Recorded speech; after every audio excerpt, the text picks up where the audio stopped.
Good morning, everyone. My name is Jonathan Bell. Welcome to my presentation. Today I will be showing you how to construct a Category 5 unshielded twisted pair crossover cable. Now, this cable is unshielded, meaning that it is vulnerable to electromagnetic interference. It uses a twisted pair configuration, meaning it uses 8 small copper wires divided into pairs and twisted down the length of the cable.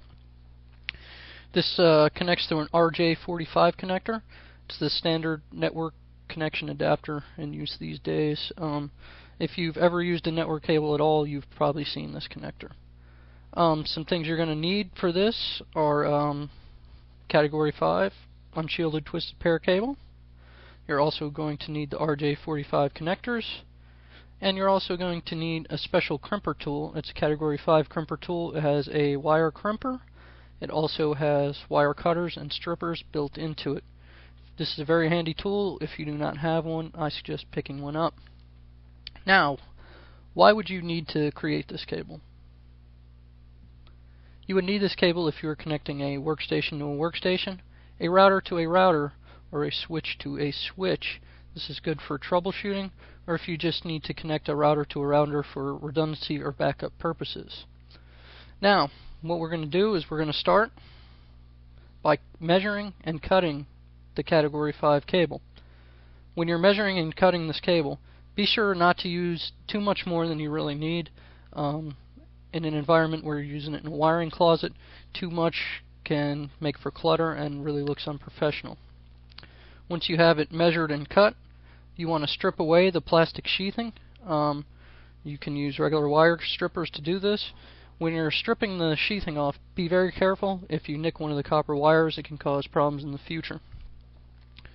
Once that's done, go ahead and take the plastic sheathing that you've cut and toss it away. Do this on both ends. Now, this is where it gets a little tricky, and I've given you a handout. You can also find little cards that go in your wallet that go along with this. This is the TIA EIA 568B standard. Now, within the standard is two termination standards, T568A and T568B. The general purpose of these is a standard. It's pretty much a rule of thumb for when you're making these cables, so that if someone was to come along after you, they would be able to look at the color coding on the cable and know what it is and what it does. Now, for T568A, your order is going to be white, green, green, white, orange, blue, white, blue, orange, white, brown, brown. And for T568B, your order is going to be white, orange, orange, white, green, blue, white, blue, green, white, brown, brown. This comes very important when you're putting the RJ45 ends on. This is the order you're going to need it to be in. So what you want to do is start with the end of your choice. You have your wire cut, the sheathing stripped away. What you want to do is untwist your twisted pair so that you can get them in order easily, and fan them out so that you can have a little bit of room to work with.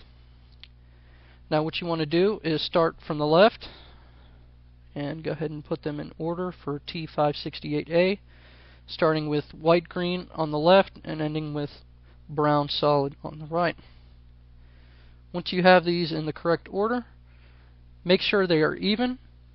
Push them down on a flat surface if you can to make sure that they're flattened out, and then look and be sure that the ends line up evenly.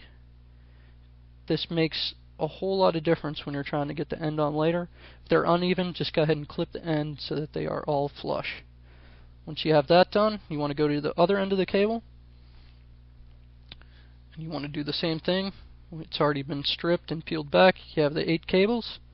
Untwist them slightly, fan them out for room to work with. And on this end, we're going to use the T568B standard. Going to start at your left with white, orange, go to orange, and end with brown solid on the right. Once again, flatten these out, straighten them out, and clip any ends so you can get them flush for putting them in the connector. Now, here comes the fun part.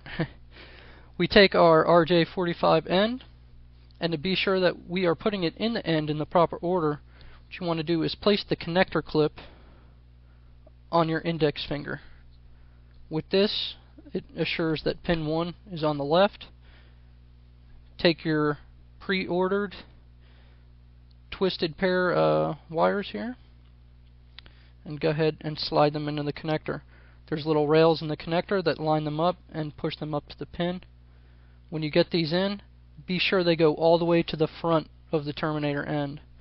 Once they're in the front, once again verify that they're in the correct order for this end. Take your wire crimpers and crimp the end on.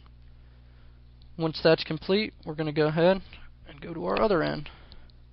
On our other end, we're going to make sure that, once again, it's in the right order, T568B on this end.